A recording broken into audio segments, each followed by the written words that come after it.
সদ্যহতে প্ৰাগ নিউজত এটা বাতৰি ওলাইছে বিধায়কৰ দৰমহা বৃদ্ধিৰ বিষয় লৈ পেলাই। এই বিষয়টোত মই স্বাভাৱিকতে উদ্বিগ্নতা প্ৰকাশ কৰিছোঁ। জানিব পৰা মতে আমাৰ অধ্যক্ষ মহোদয়ে 4-5জনীয়া এখন কমিটি গঠন কৰি দিছে হিমাংশু শেখৰ দাসৰ নেতৃত্বত। তাত আমাৰ প্ৰাক্তন ছেক্ৰেটাৰী এছেম্বলি তেওঁ আছে, হেমেন দাস ডাঙৰীয়া আছে, ৰাজীৱ বচ্চাজী ডাঙৰীয়া সদস্য হিচাপে আছে, ফাইনেন্স ছেক্ৰেটাৰীকো সদস্য ৰাখিছে। এই ক্ষেত্ৰত স্বাভাৱিকতে মোৰ মতামতটো হৈছে ৰাজ্যখনৰ জনসাধাৰণে যেতিয়া আৰ্থিক সংকটত ককবকাই আছে, বহু সাধাৰণ এমপ্লয় এটা ফিক্স পেড কাম কাজ কৰি আছে, তেওঁলোকে জীৱন নিৰ্বাহৰ কাৰণে প্ৰাপ্যখিনিও তেওঁলোকে পোৱা নাই। আমাৰ স্কিম ৱৰ্কাৰবিলাকৰ মাননি বৃদ্ধি কৰাৰ কাৰণে, মাননিৰ সলনি তেওঁলোকক দৰমহা দিয়াৰ কাৰণে আমি আন্দোলনত ৰত হৈ আছে তেওঁলোক, আৰু আমিও এছেম্বলিত তেওঁলোকৰ মাননি বা দৰমহা দিয়াৰ কাৰণে, বৃদ্ধি কৰাৰ কাৰণে দাবী উত্থাপন কৰি বিভিন্ন আলোচনা বিলোচনা কৰি আছোঁ। এনেকুৱা সময়ত যদি 50% বিধায়কৰ দৰমহা বৃদ্ধি কৰে, তেতিয়াহ'লে নিশ্চিতভাৱে এইটো এটা চিন্তাৰ বিষয়। আৰু এই ক্ষেত্ৰত মোৰ স্পষ্ট মতামত হৈছে বিধায়কৰ দৰমহাৰ বৃদ্ধিৰ মই বিৰোধিতা কৰিছোঁ।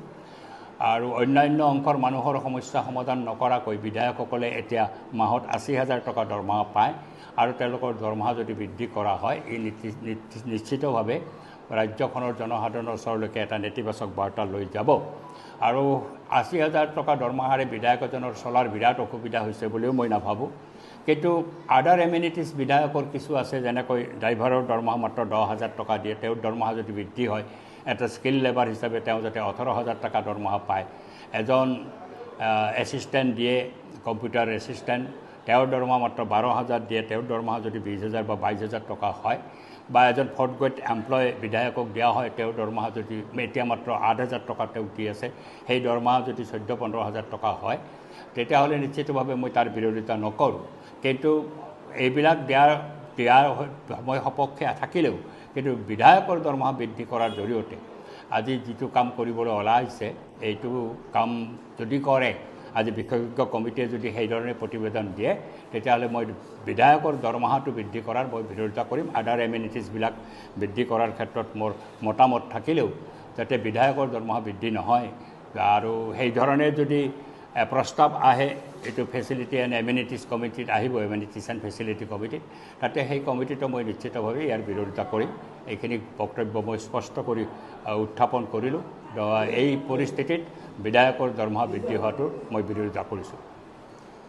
সদ্যহতে প্ৰাগ নিউজত এটা বাতৰি ওলাইছে বিধায়কৰ দৰমহা বৃদ্ধিৰ বিষয় লৈ পেলাই। এই বিষয়টোত মই স্বাভাৱিকতে উদ্বিগ্নতা প্ৰকাশ কৰিছোঁ। জানিব পৰা মতে আমাৰ অধ্যক্ষ মহোদয়ে 4-5জনীয়া এখন কমিটি গঠন কৰি দিছে হিমাংশু শেখৰ দাসৰ নেতৃত্বত। তাত আমাৰ প্ৰাক্তন ছেক্ৰেটাৰী এছেম্বলি তেওঁ আছে, হেমেন দাস ডাঙৰীয়া আছে, ৰাজীৱ বচ্চাজী ডাঙৰীয়া সদস্য হিচাপে আছে, ফাইনেন্স ছেক্ৰেটাৰীকো সদস্য ৰাখিছে। এই ক্ষেত্ৰত স্বাভাৱিকতে মোৰ মতামতটো হৈছে ৰাজ্যখনৰ জনসাধাৰণে যেতিয়া আৰ্থিক সংকটত ককবকাই আছে, বহু সাধাৰণ এমপ্লয় এটা ফিক্স পেড কাম কাজ কৰি আছে, তেওঁলোকে জীৱন নিৰ্বাহৰ কাৰণে প্ৰাপ্যখিনিও তেওঁলোকে পোৱা নাই। আমাৰ স্কিম ৱৰ্কাৰবিলাকৰ মাননি বৃদ্ধি কৰাৰ কাৰণে, মাননিৰ সলনি তেওঁলোকক দৰমহা দিয়াৰ কাৰণে আমি আন্দোলনত ৰত হৈ আছে তেওঁলোক, আৰু আমিও এছেম্বলিত তেওঁলোকৰ মাননি বা দৰমহা দিয়াৰ কাৰণে, বৃদ্ধি কৰাৰ কাৰণে দাবী উত্থাপন কৰি বিভিন্ন আলোচনা বিলোচনা কৰি আছোঁ। এনেকুৱা সময়ত যদি 50% বিধায়কৰ দৰমহা বৃদ্ধি কৰে, তেতিয়াহ'লে নিশ্চিতভাৱে এইটো এটা চিন্তাৰ বিষয়। আৰু এই ক্ষেত্ৰত মোৰ স্পষ্ট মতামত হৈছে বিধায়কৰ দৰমহাৰ বৃদ্ধিৰ মই বিৰোধিতা কৰিছোঁ। আৰু অন্যান্য অংশৰ মানুহৰ সমস্যা সমাধান নকৰাকৈ বিধায়কসকলে এতিয়া মাহত 80,000 টকা দৰমহা পায়, আৰু তেওঁলোকৰ দৰমহা যদি বৃদ্ধি কৰা হয়, এই নিশ্চিতভাৱে ৰাজ্যখনৰ জনসাধাৰণৰ ওচৰলৈকে এটা নেতিবাচক বাৰ্তা লৈ যাব। আৰু 80,000 টকা দৰমহাৰে বিধায়ক এজনৰ চলাৰ বিৰাট অসুবিধা হৈছে বুলিও মই নাভাবোঁ। কিন্তু আদাৰ এমিনিটিজ বিধায়কৰ কিছু আছে, যেনেকৈ ড্ৰাইভাৰৰ দৰমহা মাত্ৰ 10,000 টকা দিয়ে, তেওঁৰ দৰমহা যদি বৃদ্ধি হয়, এটা স্কিল লেবাৰ হিচাপে তেওঁ যাতে 18,000 টকা দৰমহা পায়।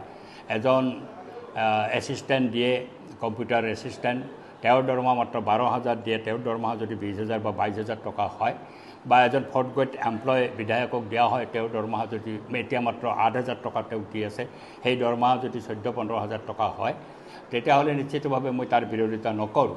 কিন্তু এইবিলাক দিয়াৰ সময় সপক্ষে থাকিলেও কিন্তু বিধায়কৰ দৰমহা বৃদ্ধি কৰাৰ জৰিয়তে আজি যিটো কাম কৰিবলৈ ওলাইছে এইটো কাম যদি কৰে আজি বিশেষজ্ঞ কমিটিয়ে যদি সেইধৰণে প্ৰতিবেদন দিয়ে তেতিয়াহ'লে মই বিধায়কৰ দৰমহাটো বৃদ্ধি কৰাৰ মই বিৰোধিতা কৰিম আদাৰ এমিনিটিজবিলাক বৃদ্ধি কৰাৰ ক্ষেত্ৰত মোৰ মতামত থাকিলেও যাতে বিধায়কৰ দৰমহা বৃদ্ধি নহয় আৰু সেইধৰণে যদি প্ৰস্তাৱ আহে এইটো ফেচিলিটি এণ্ড এমিনিটিজ কমিটিত আহিব এমিনিটিজ এণ্ড ফেচিলিটি কমিটিত তাতে সেই কমিটিটো মই নিশ্চিতভাৱে ইয়াৰ বিৰোধিতা কৰিম এইখিনি বক্তব্য মই স্পষ্ট কৰি উত্থাপন কৰিলোঁ এই পৰিস্থিতিত বিধায়কৰ দৰমহা বৃদ্ধি হোৱাটো মই বিৰোধিতা কৰিছোঁ